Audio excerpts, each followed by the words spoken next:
Hello students, once again I am here and I am going to talk about some questions on the topic pronoun. और pronoun में भी personal pronoun पे कुछ questions हम लाए हैं। 5 questions यहाँ पे हम डिस्कस करने जा रहे हैं। गौर से देखिएगा कहाँ पे नॉमिनेटिव केस, कहाँ पे ऑब्जेक्टिव केस यूज करेंगे, हम लोग उस पर चर्चा करने जा रहे हैं। तो पहला क्वेश्चन है जो लिखा हुआ है डज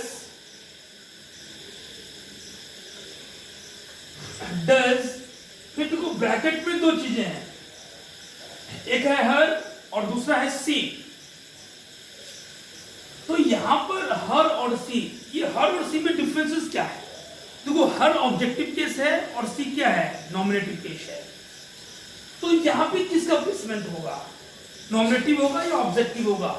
ऑफ कोर्स यहां पर नॉमिनेटिव केस होगा और यहां पे प्लेसमेंट आएगा सी का। डज सी नो दैट, फिर डॉट डॉट है और लिखा हुआ है यहां पे 2 ऑप्शंस हैं हमारे पास, एक है मी और दूसरा है आई। इस दोनों में क्या करेंगे? अब यहां पर भी सब्जेक्टिव केस आएगा, यहां पे होगा आई वॉज एब्सेंट। तो does she know that I was absent, दोनों ब्लैंक में हमें नॉमिनेटिव भरना होगा, बिकॉज नॉमिनेटिव को आप दूसरे वर्ड में सब्जेक्टिव भी बोल सकते हैं, subject plus verb plus object, right? और हेल्पिंग वर्ब के बाद सब्जेक्ट आता है। पहला क्वेश्चन दोनों में हम सब्जेक्टिव केस भरे हैं, नॉमिनेटिव केस भरे हैं। क्वेश्चन नंबर 2 में आते हैं और क्वेश्चन 2 में देखिए लिखा है प्लीज टेल डॉट डॉट। अब यहां पे क्या करेंगे? टेल क्या है? वर्ब है, मेन वर्ब है और वर्ब के बाद क्या आता है? ऑब्जेक्ट आता है। तो प्लीज टेल, अब यहाँ पे सब्जेक्ट या ऑब्जेक्ट, तो यहाँ पे ऑब्जेक्ट देंगे। तो हमारे पास 2 ऑप्शन है, एक है ही और दूसरा है हिम। तो हमने हिम दिया बिकॉज यहाँ पे ऑब्जेक्टिव के साथ ही सब्जेक्टिव है, इसलिए नहीं होगा। अब फिर dot dot dot have obtained a degree in chemistry, in chemistry. अब देखो यहाँ पर है भी 2 ऑप्शंस हैं, एक है आई और दूसरा मी। तो आई सब्जेक्ट है और उसका ऑब्जेक्ट मी होता है, तो वर्ब से पहले सब्जेक्ट आना चाहिए। यहाँ पे भी आंसर जो होगा वो हमें आई लिखना पड़ेगा, राइट? समझ में आ रहा है? चलिए हम क्वेश्चन नंबर 3 पे चलते हैं। क्वेश्चन नंबर 3 है आई मेट सपना यस्टरडे, शी और हर। यहाँ पे भी देखो नॉमिनेटिव ऑब्जेक्टिव की बात कर रहे हैं, तो आई मेट सपना यस्टरडे शी होगा यहाँ। तो सी इनवाइटेड, अब वर्ब के बाद क्या आएगा? यहाँ पे ब्लैंक में होगा मी। देखिए 2 ऑप्शंस हैं, राइट?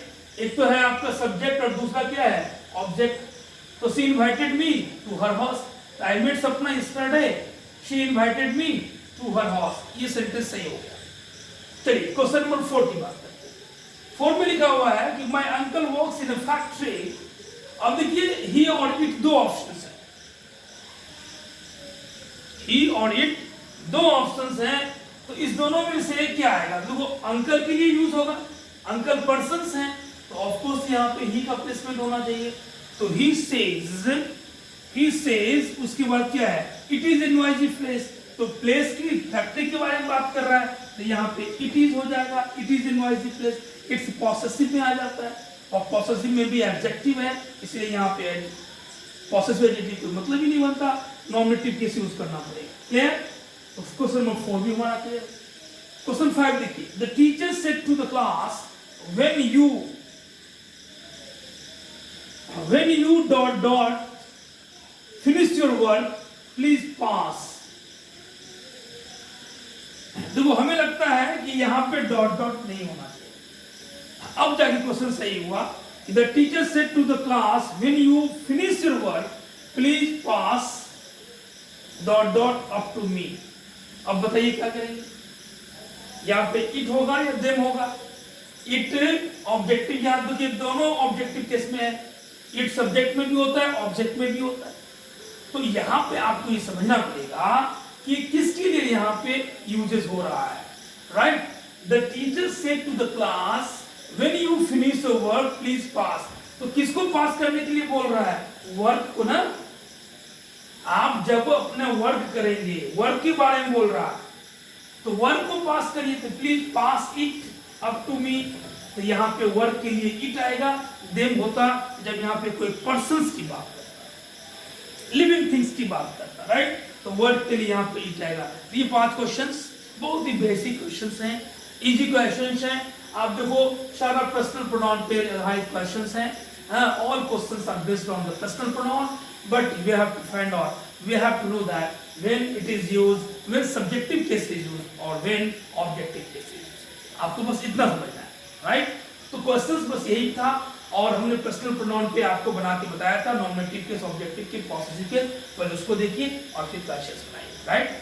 तो इस वीडियो में इतना ही, मिलते हैं आपसे फिर नेक्स्ट वीडियो में, तब तक थैंक यू वेरी मच। अपना ध्यान रखिए, मिलते हैं हम आपसे और सारी बातें करेंगे नेक्स्ट वीडियो में। Thank you very much.